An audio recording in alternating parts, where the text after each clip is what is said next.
Prefiero leerlo en los Hechos de la Apóstol, en el libro de Hebreos, porque aquí está un poco más transversal, pero quiero leerlo en Hebreos, que es más recto y no tiene muchas curvas. Es el mismo texto, nada más que Pablo lo utiliza en el libro de Hebreos. Hebreos capítulo 8, versículo 5. Es que el otro tampoco hay muchas líneas para no llevarnos un rato en la lectura. Si no tiene, Hebreos capítulo 8, versículo 5. 8:5 de Hebreos.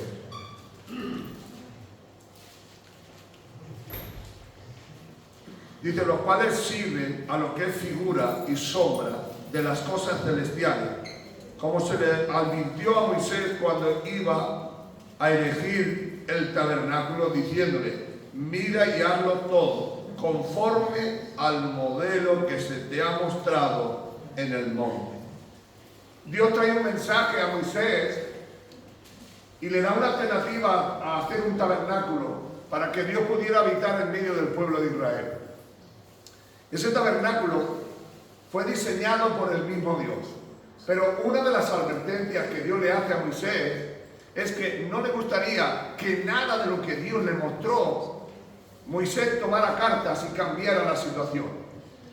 El que ha leído el libro de Éxodo se dará cuenta que el tabernáculo que Dios le mandó a hacer a Moisés, Dios intervinió desde los clavos hasta lo más grande que había que hacer en el tabernáculo.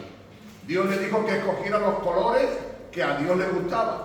Aún el techo le dijo el Señor, yo lo quiero por dentro de esta manera y por fuera de otra manera. De una manera o de otra nos trata de decir el Señor que a Dios no hay que cambiarle nada, porque a Él le gusta como las cosas como son.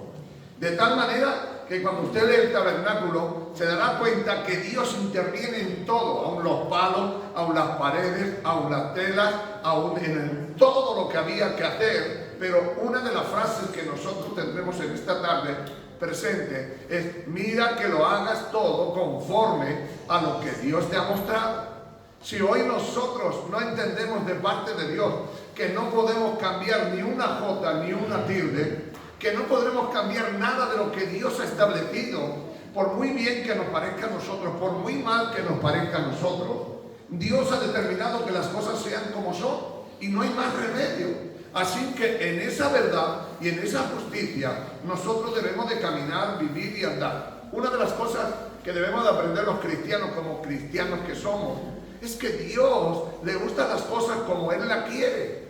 Quizás yo no lo entienda, quizás tú no lo entiendas, quizás no te guste, quizás no me agrade, pero Dios tiene un diseño, Él tiene una forma y Él característicamente una y otra vez nos dice siempre la misma frase, mira que lo hagas conforme a lo que yo te he mostrado. Dios tiene claro cuál es el propósito y el proyecto y cómo debe de andar su iglesia en estos tiempos, cómo debe de vivir un hijo de Dios, cómo debe de caminar un hijo de Dios. Dios no nos deja a nosotros un libre albedrío para que vivamos la vida como bien creamos, pensemos o nos guste. Dios ha diseñado una vida que es la vida que tú y yo debemos vivir. Esa vida está caracterizada porque Dios tiene los puntos, las comas y las tildes en toda la Escritura para que todo salga conforme al proyecto divino de Dios. Así que Dios quiere que la mano del hombre se quede donde esté y que no intervengan los planes y propósitos de Dios. Porque si hay cosas que tú y yo debemos de entender, es que Dios no necesita ayuda. Tú y yo necesitamos la ayuda de Dios. Así como vamos a ayudar a Dios. Al que hizo el ojo le dirás que vea, al que hizo las manos le dirás déjame que te ayude. Es como decirle al alfarero que el barro desde abajo dijera al barro, oye tú, cuando me construya yo quiero ser un plato. Quizás sería bonito, pero el barro simplemente está para obedecer y ser conforme al diseño que ha determinado el alfarero. Así que el alfarero, después de hacer un plato, se le tuerce el cable, lo vuelve a romper y vuelve a hacer otro objeto de barro. Pero yo quiero decirte en esta tarde, sin ir mucho más largo, que Dios tiene un plan y un propósito para que la iglesia de Jesucristo camine, ande y siga hacia adelante. Y Él quiere que ese plan y ese propósito sea construido conforme a lo que Él desea, no conforme a lo que tú piensas o yo piense. Así que el apóstol Pablo nos trata de traer la perfecta iluminación de cómo es el Evangelio. Porque cuando tú y yo leemos la Biblia y leemos los evangelios sinópticos o el evangelio de Juan, vemos que hay cosas que ni siquiera entendemos, que Jesús hablaba y algunas veces le hablaba por parábola, por metáfora, por alegoría o por símil. Todas estas frases que nosotros hemos mencionado era como Dios usaba para que Él, oyendo a la gente, no entendiera el plan y el propósito, porque no eran parte del plan y del propósito de Dios. Pero sin embargo, dice que cogiendo a sus discípulos, dice, me ha parecido bien, manada pequeña, enseñar a vosotros lo que realmente interesa que sepáis. Así que Pablo vino a suplir la parte que Jesús no pudo hacer. ¿Por qué no pudo hacerlo Jesús? Porque Jesús estaba limitado a hacer el plan y el propósito de bajar a la tierra, morir en la cruz del Calvario y salvar al hombre. Pero ¿cómo caminar el hombre? ¿Cómo vivir el hombre? Tendría planes y propósitos con otros. ¿Quién eran? Los apóstoles. ¿Quién eran? Aquellos hombres y mujeres que caminaron en la fe y en la esperanza. Aquellos hombres. Pero Pablo por un tiempo se tuvo que ir al desierto para recibir el evangelio que hoy tú y yo tenemos, para que sigamos y andemos con él. El que lee el libro de Romanos es el libro más espectacular que existe en la Biblia. El libro de Romanos, aparte de la salvación, nos hace entender que los gentiles tenemos un tiempo, hasta que se acabe el tiempo de los gentiles. Y los gentiles que somos tú y yo, que no somos los judíos de nacimiento, nos enseña que hay un propósito y un proyecto. Dice que nosotros, siendo olivos silvestres, fuimos plantados en el olivo original. Pero ¿cuál era el plan y el propósito de Dios? El plan y el propósito de Dios, ya que Israel se torció del plan y el propósito de Dios, Dios quería mover al celo a Israel, llamando a un pueblo que no era pueblo para que fuese su pueblo, llamando a uno que no lo amaba para que pudiera amarlo. Dios, en su amor, en su misericordia, nos llamó a nosotros, que por naturaleza estábamos extraviados y no teníamos parte ni comisión con Dios, sino el proyecto de Dios. El proyecto de Dios es que el pueblo de Dios entendiera que Dios tenía planes y propósitos. Pero ¿qué sucede del capítulo 8 del libro de Romanos hasta el capítulo 12? Es que los gentiles se enorgullecieron y se levantaron y creían que era más importante que los judíos. Pero jamás nosotros debemos de olvidar que el pueblo de Dios es Israel y que gracias a su torpeza hoy nosotros somos salvos, y gracias a su dureza hoy nosotros somos salvos y somos herederos con Cristo Jesús. Digan aleluya. Digan gloria a Dios. Gloria a Dios. Todo ese plan y ese propósito lo llevó Dios. Por eso dice, ¿quién entenderá la mente de Cristo? Dios permitió la torpeza de ellos para que nosotros encontráramos la luz de Dios. ¿Con qué propósito? Ya que Dios no podía perdonarlos porque ellos eran el pueblo de Dios elegido, al perdonarnos nosotros la gracia también llegó hasta ellos. Ay, aleluya. Esta es la mente de Dios. Dios hace los planes, los propósitos. Creemos que no van a ningún sitio. Le dijo Dios, si no perdono a los gentiles, tampoco podré perdonar a los judíos. Por causa y del amor de ellos, nos llevó a nosotros. Ahora estamos aquí. Ahora somos hijos de Dios. Ahora yo y tú estamos viviendo en el siglo XXI. Yo y tú hemos tenido problemas y dificultades. Hemos venido a Cristo. Pero ¿habrá dejado Dios un plan? ¿Habrá dejado Dios una forma? ¿Habrá dejado Dios un diseño? Pues sigue siendo el mismo diseño que tenía con Moisés, y sigue siendo el mismo plan que tenía con Moisés. Un pueblo dispuesto para honrar y glorificar el nombre de Dios. En el capítulo 12 del libro de Romanos encontramos la porción en la cual vamos a meditar. No sé cuánto rato. No sé si tenemos para un día, para dos o para tres, pero hoy quiero compartir con vosotros el plan y el propósito de Dios. Viviendo la vida cristiana en paz para con Dios y para con los hombres. Porque muchos de nosotros o estamos en paz con Dios o estamos en paz con los hombres. Pero el propósito de Dios es que nosotros tuviéramos paz para con Dios y para con los hombres. Si tú tienes mucha comunión con Dios y te matas con todos los hombres, no sirve. ¿Por qué? Porque el plan y el propósito de Dios no es que tú te pelees con los hombres o que te pelees con Dios, sino que podamos tener la paz, y esa paz sea para con Dios y para con los hombres.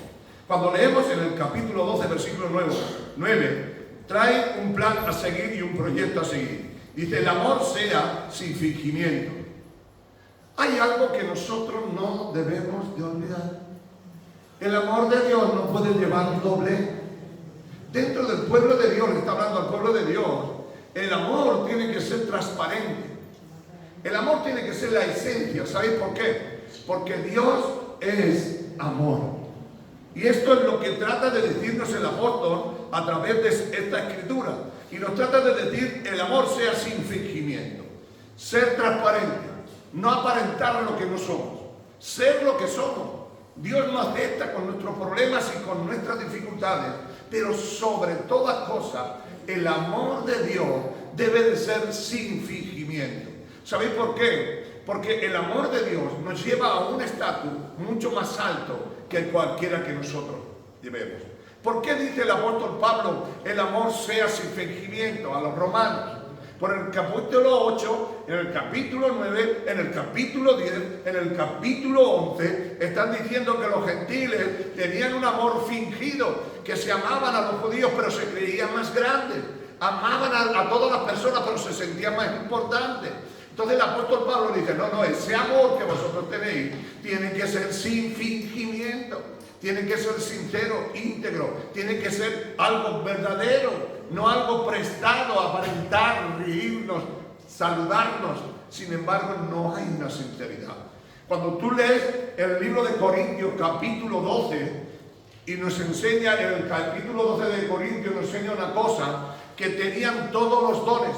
Pero el apóstol Pablo en el 13 le dice, yo conozco algo más grande que los dones, que es el amor de Dios. El amor todo lo puede, todo lo cree, todo lo espera, todo lo soporta. El apóstol Pablo trata de llevar a la iglesia a entender que Dios es amor. No que Dios tiene amor, porque si el que tiene se le gasta. Dios es amor. Y una de las cosas que debe de aprender la iglesia de Jesucristo es que no podemos fingir el amor. El amor tiene que ser verdadero, sincero, íntegro y transparente. Y este es uno de los primeros consejos que da la iglesia primitiva. No anden ustedes con fingimientos de amor, aparentando que tienen amor y sin embargo hay cosas que a Dios no le agradan. Así que para que yo pueda tener la paz de Dios, el amor tiene que ser sin fingimiento, tiene que ser sincero, íntegro, verdadero. El amor de Dios tiene que estar transparente en nuestras vidas. Hermanos, si hay cosas más preciosas, si hay cosas más maravillosas, cuando hay sinceridad en el amor. El amor es algo tremendo, no puede haber fingimiento. Una de las piezas, cada vez que iba a comprar un romano, una pieza, le preguntaba si era sincero. La palabra sincero significa sincera. ¿Sabéis por qué? Porque las ollas eran de barro. Cuando salía una pieza le echaban cera, pero sin embargo cuando le echaban el agua no se salía, pero cuando le arrimaban al fuego, el agua se caía. Entonces el comprador le preguntaba, ¿es sincero? Sí, aleluya. Amén. Y de ahí viene esa palabra, sincero, aquel que no esconde nada. Con la cera se escondía la grieta, pero al calor se derretía. Y una de las cosas que debe de tener hoy la iglesia, mi querido hermano, como iglesia, es que no haya fingimiento en el amor. Y otra segunda cosa que el apóstol Pablo habla, dice, una de las cosas que debe tener la iglesia es aborrecer lo malo. Nosotros debemos de aborrecer, de tener un aborrecimiento terrorífico a lo malo. ¿Por qué? Porque muchas veces sin darnos cuenta mencionamos esa palabra terrible fuera de contexto. Cuando decimos, le está bien lo que le ha pasado. Nosotros no podemos alegrarnos del mal que le suceda a nadie. Aunque sea justo lo que ha hecho y le venga, nosotros no podemos alegrarnos. Así que el apóstol Pablo, una de las cosas que trata de decirnos, que no tengamos aborrecer a nadie, que no, a nadie, por mucho daño que te haya hecho, por mucho desprecio que te haya hecho, tú no tienes por qué aborrecerlo, porque Dios te llamó a que lo ames. Y esta es la verdad de Dios. Si Dios o Jesús, podríamos decir, ¿tendría motivo para aborrecer a aquellos que le estaban crucificando? Aquellos que lo tenían en el pretorio y lo tenían allí delante, y uno le pegaba un guantazo y le decía, ¿quién te ha pegado? Otro le pegaba un puñetazo y le decía, ¿quién ha sido? Otro le pegaba un escupinajo en toda la cara y le preguntaba, ¿quién ha sido? Y se mofaban y se reían de él. Tendría más que suficiente. Lo tendría, seguro. Él podía haber aborrecido a todo esto. Pero tú y yo no podemos aborrecer a nadie por mucho que se lo merezca o por mucho que no hayan hecho.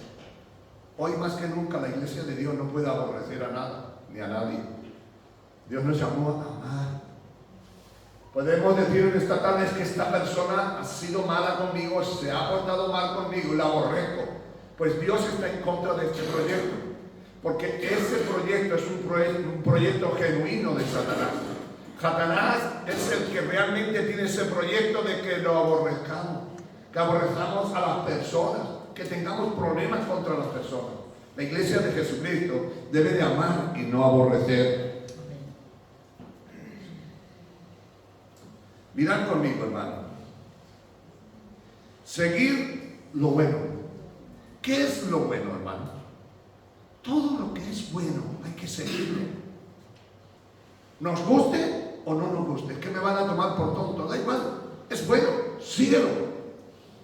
¿Por qué? Porque hay que seguir unos caminos que Dios ha marcado. Y lo que ha marcado Dios es que tú y yo que hemos nacido de nuevo, sigamos lo bueno. Miremos, observemos, miremos entre todas las cosas y lo que veamos bueno, en eso entreguémonos y en esa causa vivamos y en esa causa caminemos, buscando lo bueno, porque si seguimos lo bueno, al final alcanzaremos lo bueno. Hoy más que nunca, la iglesia de Jesucristo tiene que seguir lo bueno y no buscar nunca lo malo. La iglesia de Jesucristo no puede meterse en lugares porque sabéis que todo lo malo, ¿de quién viene lo malo? Satanás. Cuando tú te extravías, al final te encuentras con Satanás al final del camino, porque estás haciendo lo malo, lo que no es de Dios, lo que Dios no ha planeado para la iglesia, lo que Dios no ha planeado para aquellos que han sido redimidos, sino que fluye el poder de Dios buscando lo bueno. Yo no sé cuántas cosas buenas. Es bueno que leas la Biblia, es bueno que ores, es bueno que te consagres, es bueno que te santifiques, es bueno que compartas. Todo esto es bueno, pero si hay algo malo, tú no lo sigas. Déjalo aparte y busca lo bueno, lo santo, lo puro y lo recto. El apóstol Pablo le dice a los romanos, el amor sea sin fingimiento, aborrecer lo malo y seguir lo bueno. Amaos los unos a los otros, ¿cómo? Con amor fraternal. La fraternidad es muy, muy, muy importante. Porque si no hay esta fraternidad, el amor fraternal es donde no haces nada por algún interés. Es cuando se ama sin intereses, sin buscar nada. El amor fraternal es cuando se entrega a un hermano a una hermana, o un hermano a hermano, de corazón, sin buscar nada, ni buscar favores, ni buscar que te respeten, simplemente lo amas porque lo amas. El ejemplo fue Jesús. Jesús nos amó a nosotros sin causa, porque no teníamos causa para que nos amara Dios. Pues ese mismo es el proyecto que Dios tiene para con nosotros. El proyecto que Dios tiene para con nosotros es que nos amemos la fraternidad, como una fraternidad de hermanos que se aman uno a los otros, sin ninguna doblez, sin ningún interés. Amar a corazón abierto, a corazón sincero, a corazón íntegro. En esta noche no quiero que traiga nada nuevo, pero la fraternidad en sí mismo no guarda intereses, sino que el único interés que tiene es desear lo mejor para los otros. O cuando una iglesia entiende de parte de Dios que la fraternidad tiene que estar entre nosotros y que mi único deseo en esa fraternidad, en ese amor, es buscar el bien al otro. No es fácil. No es fácil. Pero cuando tú buscas el bien a otro, eso significa amor fraternal. El hacer el bien sin interés ni segundas. La Biblia nos declara también en lo que requiere diligencia. Amaos los unos a los otros con amor fraternal en cuanto a honra, prefiriéndose los unos a los otros. Mira, hermano, hay algo que yo quisiera recordar a ustedes, que ustedes lo saben como yo. El honrar a otra persona significa, hermano, muy sencillamente, y todos lo sabéis, es que no veas tanto los defectos de otra persona, mira lo único bueno que pueda tener. Cuando tú ves los defectos de los demás, no estás honrando, dice, buscando la honra de los unos a los otros. En cuanto a honra, prefiriéndose los unos a los otros. Hermano mío de mi alma, ya tenemos al diablo que me ve todo falta y todos los defectos. Si tú también te unes a él, tú no estás aquí para eso. Tú estás aquí para seguir el camino, el sendero marcado por Dios. El marcado por Dios es que nos prefiramos los unos a los otros. Que nos valoremos. Cuando yo salga de este lugar, yo pueda decir de la hermana fulana preciosa y maravillosa, que tiene pega, 40, que tiene fallos, 40, pero ya el diablo le dice todos los fallos que tiene. Yo le voy a decir lo bueno que pueda tener en el nombre de Jesús. Mira al que está a tu lado y dile, no te fijes tanto en lo malo, fíjate en lo bueno. Seguro que habrá algo bueno en nosotros, seguro. Pero yo no estoy aquí, yo estoy aquí para preferirte a ti, para que cuando yo me relacione hacia ti, cuando yo hable hacia ti, cuando yo piense hacia ti, tengo que tener bien claro que yo no estoy aquí para juzgarte, que yo no estoy aquí para descalificarte, que yo no estoy aquí para decirte, yo estoy para bendecirte en el nombre de Jesús. Porque ya para lo otro ya tengo yo a Satanás, que ese no se pierde una, ese aprovecha todo, hasta aún está acusando a los escogidos de Dios. Dice en el verso 11, en lo que requiere diligencia. ¿Están conmigo en esta noche? Dios quiere que seas diligente, vigilante, que estés observando, que estés mirando cómo estás andando, cómo estás viviendo, cómo estás caminando, cuál es el tiempo en el que estás viviendo en Dios. Dios te quiere diligentemente, te quiere una persona diligente, no te quiere una persona pasota, no quiere una persona que le da igual todo, sino con diligencia, mirándome en el interior, en lo más profundo de mi corazón. Creo que estoy haciendo lo mejor para Dios. Creo que estoy viviendo una vida agradable al Señor. Creo que le estoy fallando a Dios. Voy a cortarlo en el nombre de Jesús. ¿Por qué? Porque sencillamente tengo que ser diligente, tengo que ser una persona despierta, observando. Yo no voy a ser arrastrado, sino que tengo que estar diligente en mi vida, dispuesto a hacer toda buena obra, en lo que requiere diligente y no perezoso. La pereza va en contra de Dios. Nada que sirva es perezoso. Hoy más que nunca la iglesia no debe de estar una iglesia perezosa. Levántate, le dice, levántate. Si Dios te dice a las 2 de la mañana, levántate tú, levántate. Es que no ha pasado nada. Tú te crees que no ha pasado nada, pero tu hombre interior, tu espíritu ha estado orando con Dios y ha estado buscando a Dios. Si me estaba durmiendo y estaba pegando cabeza, es igual, que no te preocupes. Tu espíritu ha estado orando a Dios. La pereza va en contra de Dios. El perezoso sabe lo que pasa. Me voy a quedar 5 minutos más y por haberse quedado 5 minutos más no puede ir a trabajar porque se le ha pasado la hora. El perezoso se asoma por la ventana y dice, hoy va a llover, no voy a ningún sitio. El perezoso dice, voy a coger la Biblia y después dice, más tarde la cogeré. Voy a orar, más tarde oraré. Voy a hacer aquello más tarde. Pero la pereza va en contra del plan y el propósito de Dios. Dios ha dejado marcado el camino a seguir, es que no quiere perezosos en su equipo, en lo que requiere diligencia, no perezosos, fervientes en el espíritu. Dios no quiere que estemos aquí. No. Dios te quiere aquí ferviente en el espíritu, orando, buscando al Señor. Y es que están todos sentados, es igual, si puedes estar sentado, pero puedes estar orando, puedes estar diciendo, oh Padre, en el nombre de Jesús. Fervientes, fervientes, porque los muertos no alaban a Dios. Tienes que estar vivo para Dios, clamándole, glorificándole, diciéndole, Señor, aquí estoy, en este momento, en este lugar. Voy a adorarte, pero es que nadie hace nada, no importa, hazlo tú. Es que nadie adora a Dios, adora tú. Dios quiere que sea diligente. Dios no quiere los perezosos, sino que quiere a fervientes en el Espíritu. Amén. ¿Pero para qué quiere que seamos fervientes? Para servir a Dios. No ferviente porque te vas porque van a dar un partido de fútbol. No, eso no. Eso es ferviente para la carne. Ferviente porque te quiere ir a no sé dónde. No. Para el Señor. Ferviente en el Espíritu para decir, aquí estoy, Señor, pase lo que pase. He venido a adorarte, he venido a glorificarte. Aunque tú no te lo creas, si eres ferviente para el Señor, pues vas a tener una bendición muy grande. Ahora, la importancia de lo que estoy hablando en esta noche es que Dios ha dejado y ha determinado un asunto.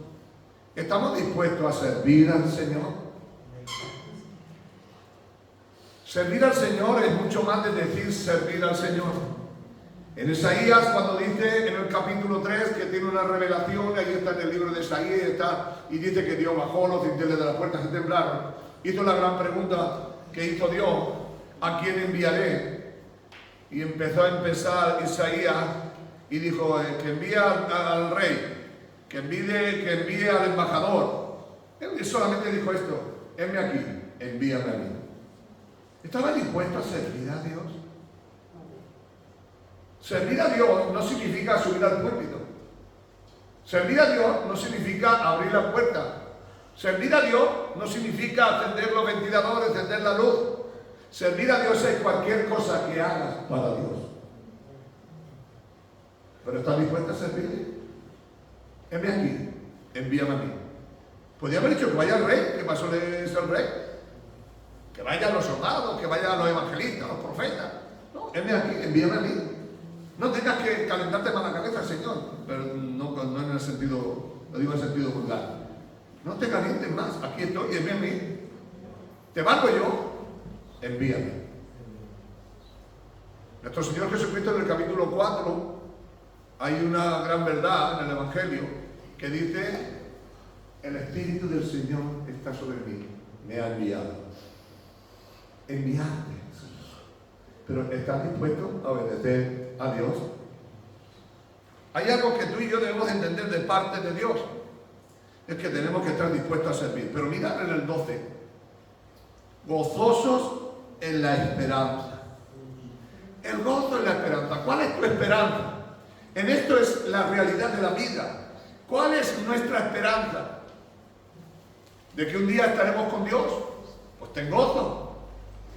Si tu esperanza es tener un coche, una casa, es tener dinero, esa esperanza dura poco. Y el gozo que tienes es muy pequeño. Pero el gozo del Señor es algo más grande y más poderoso. Así que dice: gozaos en la esperanza. Gocémonos en una esperanza. Ponte una esperanza en tu vida y di: mi esperanza es llegar al cielo. ¡Wow! Y en esa siente gozo, siente paz, siente felicidad. Pero en esa esperanza te esfuerzas y luchas. Una esperanza. Ahora nos dice que cuando alguien tiene una esperanza, también tiene que saber sufrir. Dice una esperanza sufriendo en las tribulaciones. Quiere decir que estamos dispuestos por esa esperanza a sufrir y a padecer. Por esa esperanza yo tengo que sufrir, porque mucha gente no va a entender mi esperanza. Pero yo tengo una esperanza viva. Es que un día veré a Dios tal como Él. Así que en las tribulaciones yo tengo que tener eso. Sé que van a venir momentos difíciles, sé que van a haber momentos de angustia, pero yo tengo claro que tengo que estar ahí. Ahora dice: cuando tú tienes esa esperanza y sufres, tienes que estar constante en la oración. Versículo 3, 12. Orando constantemente. Tiene que haber un continuo deseo de orar a Dios. Porque cuando uno sufre, tiene que tener el pan de sustento, que es la oración. Orar a Dios para que Dios te fortalezca en ese momento difícil. Orar a Dios que Dios te saque de ese lugar. Orar a Dios, porque tú lo que no le puedes pedir a Dios es que no te permita pasar por ninguna tribulación, porque sería antibíblico, porque dice la Biblia: a través de tribulaciones y angustias entraréis en el reino de los cielos. en el capítulo 4, versículo 12 del libro de Primera de Pedro, porque a base de tribulación y prueba estaremos ahí, pero dice una palabra muy grave: no os sorprendáis del fuego de prueba que ha de venir sobre vosotros, como si alguna cosa extraña, sino más bien dale gracias a Dios, porque sois bienaventurados por ser parte del sufrimiento de Cristo. Iglesia de Jesucristo, Dios nos ha dejado un diseño. El diseño de Dios, esto que estamos hablando es el diseño de Dios para tu vida y para mi vida. El diseño de Dios para nosotros en el nombre poderoso de Jesús. Quiero compartir uno más y vamos a cortar, y si el domingo lo permite el Señor, pues seguiremos. Dice: compartiendo para con las necesidades de los santos. Es parte de la iglesia compartir con las necesidades. Todo lo basamos en el dinero, y es verdad. El dinero es parte de suplir esas necesidades, pero también es una necesidad compartir para las necesidades de los santos, orar por ellos, interceder por ellos, suplicar por ellos, acercarte cuando entras por la puerta, saludarnos y decirle: ánimo, el Señor está con nosotros. El Señor necesita que compartamos con las necesidades, y cada necesidad que cada uno tiene es diferente, y no todo es económico, y gracias a Dios, pero si lo fuera estaríamos dispuestos también a suplir esa necesidad. Pero aparte de esa necesidad económica que debemos de hacerla, hay muchas más que quizás no la hacemos. Quizás solamente recibes alguna llamada que te llaman, pero tú no te preocupes que tú no llamas a nadie. Tú no te preocupes. Tú puede ser que alguna vez te llame alguien y te pregunte cómo te va la cosa, pero tú no te preocupes que tú no llamas por nada. Quizás podamos suplir las necesidades también pegándole un toque, diciéndole: te amamos, te queremos, estamos contigo, sigue adelante. Dios está esperando de nosotros que compartamos con la necesidad de los santos. Y habla de algo muy importante, habla de la hospitalidad. Eso ya se ha perdido entre nosotros. Se ha perdido el decir: voy a tu casa a tomar un café, te invito a que estés con nosotros, que vamos a orar. Ya no te preocupes. La única excusa que tiene la gente es siempre la misma. No, si no me has llamado, no, pues empieza a llamar tú. Es que a mí no me han dicho que yo vaya, empieza a ir tú. La Biblia es clara y es real. La Biblia es tal como está escrita. Hay un patrón, hay un diseño. Si tú quieres ser un hijo de Dios, mira que lo hagas todo conforme al diseño de Dios. Estamos en nuestras casas, bien acomodados. Estamos en nuestras casas bien tranquilos. Tú no te preocupes si viene fulano o no viene. Tú da igual. Y veniendo tú, ¿verdad? No te preocupes si el hermano fulano o la hermana fulana está mala. No te preocupes, tú vas a lo tuyo. Pero esto no es suplir las necesidades de los santos. Las necesidades de los santos van mucho más. Y la hospitalidad no es solamente que recibas en tu casa para quedarse a dormir. Es recibir a las personas para poder animarlas y fortalecerlas en el nombre de Jesús. Que tus puertas estén abiertas para ser de bendición a los demás, para ayudar y animar a los demás en el nombre de Jesús. Hoy, hasta aquí, hermanos, recordaros que hay un plan y un propósito de Dios, y que quiere Dios que lo hagamos todo conforme al diseño de Dios. Esto es lo que está dejado Dios. Lo que pasa es que lo pasamos muy de alto. Capítulo 12 de Romanos: no os conforméis, sino transformaros a ser lo que tenéis que ser en el nombre de Jesús. Amén. Vamos a cerrar nuestros ojos por un momento. Padre, en el nombre de Jesús, tu palabra que es viva y eficaz y más cortante que cualquier espada. Si hay algo que tú has dejado bien claro cada vez más, es que todo lo que hagamos, lo hagamos conforme al diseño que tú has determinado. Yo te doy gracias en este día por cuanto amor y misericordia. Gracias, Padre, en el nombre de Jesús. Amén. Amén. Amén. Amén. Bueno, esto es un pequeño patrón.